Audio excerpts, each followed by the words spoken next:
Like I said, a lot of this stuff is like, you know, behind the scenes stuff. A lot of people don't get no interviews or talking about that. So if I'm lucky enough to grab an interview from a developer that's working on Sony or whatever, you know, I'm gonna bring it to you guys live and 100%. Alright, so I'm working on that for you guys, you know, to hear from the horse's mouths themselves. But at this point right now, that's what's, you know, what I know to be going on. You feel me? So I just had to bring it to you guys like that. It's crazy. Now, we want to move on. David Perry is again another genius, dog. Guy Kai is crazy, but also the thing that's unique about it is that it's gonna be a huge launch pad for indie developers. You know what I'm saying? Like, if you're like an independent developer and you have an opportunity to put your game on Guy Kai servers or whatever and have people just, you know, play them and stream them and stuff like that, I mean, people is gonna play it just because they can. You know what I'm saying? Just because the opportunity is there and it looks hot, why not? You know, it's free, why not? Now, we're not sure how long this can be a free service, according to David Perry, but when it comes out, it's supposed to be a free service. So who knows? You know what I'm saying? How it will stay that way or not. But at the moment, it's going to be definitely a launch pad for indie developers, which is very smart. That's one. And two, it's not in competition with the Sony or the Microsofts and everything like that, like how OnLive was. OnLive came out to try to compete against them, as opposed to David Perry and Guy Kai.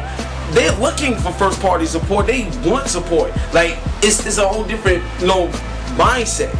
So to me, that joint is crazy. Now, the moment Guy Kai starts getting licensed out and everything to other like companies, Guy Kai is really going to catch on and really be big. So I just had to bring that up again because Guy Kai, a lot of people is excited, but then they slightly, you know, denouncing it, dethroning it, like not giving it as much attention. Give this thing attention. Support it. Because when it come out, it's going to be fire. Now, if you haven't seen what I've seen, let me bring it back to your attention. Super Mario 64, Spore, Call of Duty, all these things running like with no installation, no nothing. It's just running as if you was watching a YouTube video. You push play, you can play the game. Now imagine more games being that way, of that caliber, like a Need for Speed, Call of Duty. Call of Duty sold over 11 million, and they gonna have it on Gaikai. Just imagine the possibilities, especially if you get licensed out and you can access that on the PS3 and the Xbox. It's going to be huge, and indie developers is going to have a field day. So Gaikai is definitely going to make their mark in this industry. Stay tuned and watch it shine. You feel me? So I just want to bring that out. Now also, right, Apple is slowly breaking into the game industry all body, man. That iPhone got like over 13,000 games or something. You got the App Store. You got so many things you could do with that.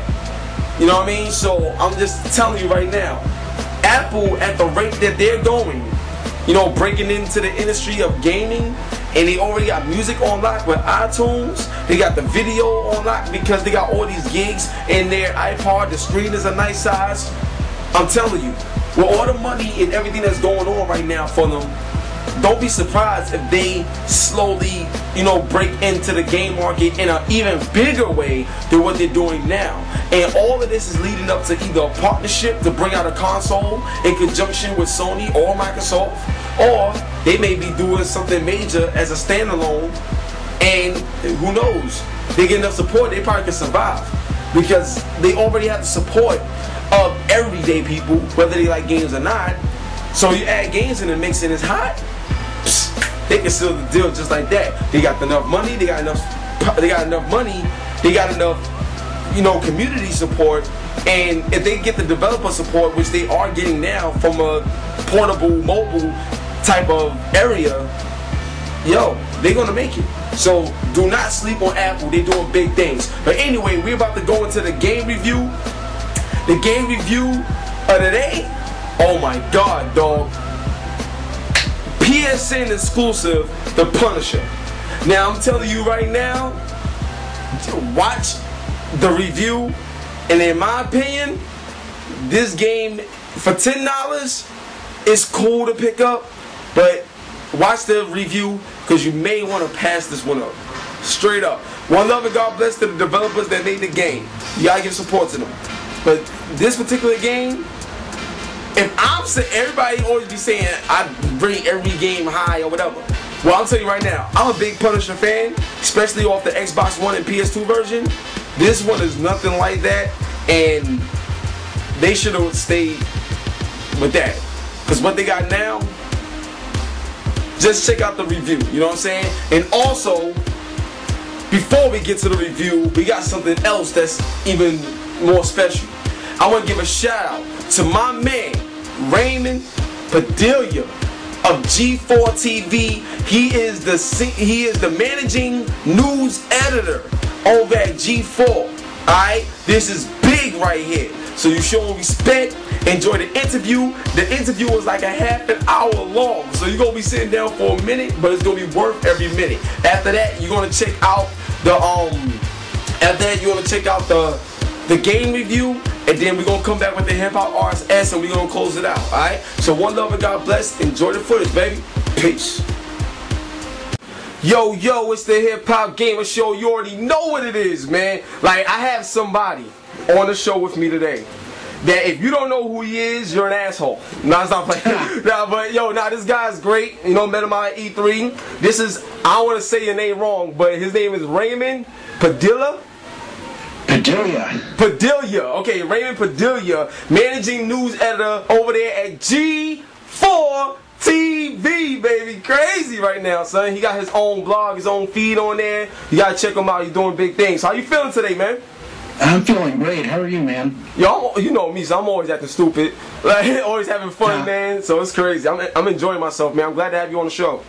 Cool. Hey, no one would make me feel better if I was doing this interview with a championship belt. Oh, word. Just like how you were. I came prepared. Oh, yo, that Jordan's classic. That's the heavyweight championship belt, son? With the eagle? Yeah. This is the old school one. This is the one The Rock had. Oh, wow. You my hero now. That's it.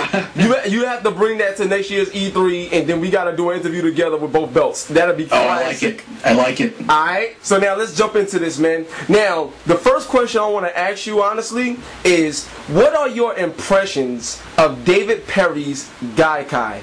Because to me, I think it's amazing. I spoke about it. And I think it's more than just an answer to what OnLive was doing. And recently, David Perry was talking about how OnLive was meant to compete against, the likes of Sony and Microsoft, whereas Gaikai was meant to, support the system. So, what are your impressions of Gaikai from what it is? I think it's exactly like you said. It's meant to support existing games, which might be a smarter way to go about it because it's not as ambitious as OnLive. It's not as risky, has a higher chance of working. And David's a really smart guy. He has a lot of contacts. He's a great self-promoter. So he has something that OnLive doesn't. He has himself. So he could talk a big game and he could deliver it. That's what I'm talking about. David Perry, I reached out to him too. He didn't hit me back yet, but I reached out to him because when I saw the demo, I was like, yo, this joint, it really blew me away. You know what I mean? And I just had to get more feedback from more people, and especially you, because your opinion is very valued in this industry. So I just had to reach out to you to see your thoughts on that. You know what I mean? Because playing Super Mario 64 on my PS3 or something like that, just because PS3 has a web browser with Flash support, I mean, damn, yo, it's like it opened up a whole new world to what your system can do. You know what I mean? So, and one of the things Gaikai has going for it is that it doesn't seem to be as bandwidth heavy as OnLive, and for things like online cloud computing, gaming, things like digital distribution. I think in America the biggest problem is dealing with the internet providers, because all of them are all about capping your bandwidth, limiting your bandwidth. So all the technology is there, but all those old cable companies, all the old phone companies, they really want to clamp down on how people use their internet. I think that's the biggest challenge for those kinds of things. Right.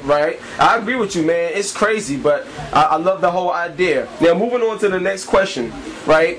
How did you get started with G4? And, what is it like being the managing editor over there, man?